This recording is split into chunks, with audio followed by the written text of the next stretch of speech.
Shalom, hari ini saya akan membagikan sebuah tema anugerah yang menghidupkan. Anugerah yang kita tahu itu adalah anugerah yang sudah ada. Sebenarnya anugerah itu memang sudah diberikan untuk setiap kita sih. Jadi tinggal kita bagaimana meresponi setiap anugerah yang Tuhan kasih. Cuman ada catatannya, setiap kali kita itu sebenarnya lupa kalau kita itu dianugerahi. Kita lupa kalau kita dicintai, kita lupa kalau kita itu diperkenankan Tuhan sebegitu rupa. Bahkan kita sering menyia-nyiakan anugerah yang sudah ada. Hari itu saya ambil dari Lukas 15 ayat 11 sampai 23. Itu cerita bagaimana si bungsu dan si sulung, yang anak yang terhilang. Hari itu di bagian timur tengah, kalau misalkan anak minta warisan ke papanya atau ke orang tuanya, berarti sang anak itu sedang mendoakan papanya untuk cepat-cepat meninggal. Jadi supaya apa? Supaya lebih cepat warisannya dapat. Di situ ada kekurang ajaran dari anak ini. Si bungsu ini datang ke papanya dan minta warisan atau jatah berkat yang harusnya sudah jadi bagiannya si bungsu. Tapi yang di sini keren. Ketika bapaknya itu berpikir, ya udah kasih aja. Dia lupa kalau dia dianugerahi, dia menyia-nyiakan anugerah itu kan. Akhirnya dia pergilah, berfoya-foya, dia bersenang-senang, dia menikmati hidupnya dan sebagainya. Sampai di titik dimana dia akhirnya bangkrut, dia nggak punya apa-apa, dia nggak punya sesuatu yang spesial lagi.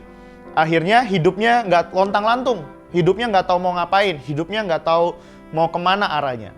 Dan akhirnya dia capek sendiri dan dia kelaparan hari itu. Sampai dia ini akhirnya memutuskan untuk datang ke kandang babi.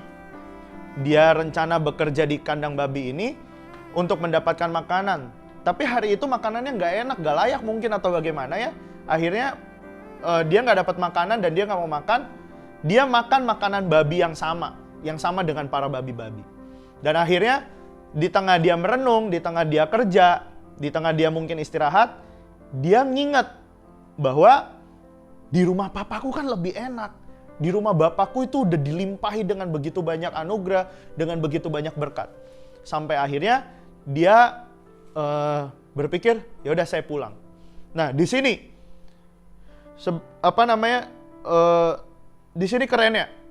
Ketika dia tahu diri, dia sadar, dia tahu dia sebegitu bodohnya, dia tahu dia sudah menjual anugerah dengan begitu rupa. Dia sadar dia sudah buang-buangin anugerah itu sendiri. Dan dia akhirnya belajar tahu diri.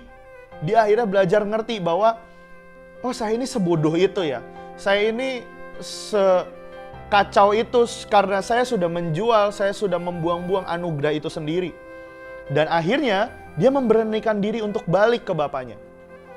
Dia memberanikan diri untuk datang lagi ke papanya, dia datang lagi ke tudungnya itu, dan dia minta dianugerahi. Nah, di sini kerennya. Ketika dia datang, dia tahu diri dan memberanikan diri untuk balik, yang Tuhan butuhkan untuk memberikan anugerah itu lagi adalah ketika kita tahu diri dan kita punya karunia atau apapun itu untuk memberanikan diri kita datang ke Tuhan. Sehingga begitu Tuhan lihat dari kejauhan, di ayatnya berkata papanya melihat anak bungsu ini dari kejauhan, papanya yang lari. Saya mau berkata anugerahnya yang lari. Anugerahnya yang menghampiri hidup setiap kita. Anugerahnya yang mendatangi setiap kita. Dan itu dia peluk. Dan anugerah itu memeluk setiap kita. Seringkali kita begitu udah tahu kita itu membuang-buang anugerah, kita lupa bahwa kita itu udah dianugerahi sebegitu rupa. Tapi kita malah buang-buangin. Tapi begitu kita sadar, kita tahu diri, kita memberanikan diri, datang ke Tuhan, dan di situ Tuhan dari jauh datang. Itulah anugerah yang sesungguhnya. Anugerah itu sudah ada, tapi begitu kita sadar, kita tahu diri, akhirnya anugerah itu menghampiri kita, memeluk setiap kita. Tapi anehnya adalah si sulung, di mana si sulung ini lupa bahwa dia dianugerahi, lupa kalau dia itu sebenarnya dilimpahi dengan begitu rupa. Yang menyebalkannya lebih lagi adalah dia lebih parah daripada adenya. Dia malah iri dengan adenya yang baru pulang. Dia malah iri dengan adenya yang dibikin pesta, diberikan semua yang terbaik. Kenapa? Karena dia merasa, kok adik saya lebih dianugerahi? Kok dia lebih dianugerahi? Pertanyaannya adalah, dia kan ada di dalam rumah Bapaknya. Kenapa dia tidak bisa menikmati anugerah? Karena dia lupa bahwa anugerah itu sudah ada dalam hidupnya. Dia lupa kalau anugerah itu sudah diberikan kepada dia. Dia lupa kalau hidupnya itu udah dicintai begitu rupa. Sampai akhirnya dia jadi anak yang terhilang. Jadi saya mau beritahu kepada setiap kita, anugerah itu sudah ada. Anugerah itu sudah menunggu kita. Tapi seberapa maukah kita untuk tahu diri? Seberapa maukah kita untuk memberanikan diri untuk balik lagi ke Tuhan dan berkata, Tuhan, ini aku Tuhan.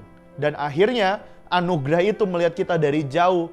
Dia berlari memeluk setiap kita. Jangan pernah buang-buang anugerah. Jangan pernah lupakan bahwa kita itu sudah dianugerahi.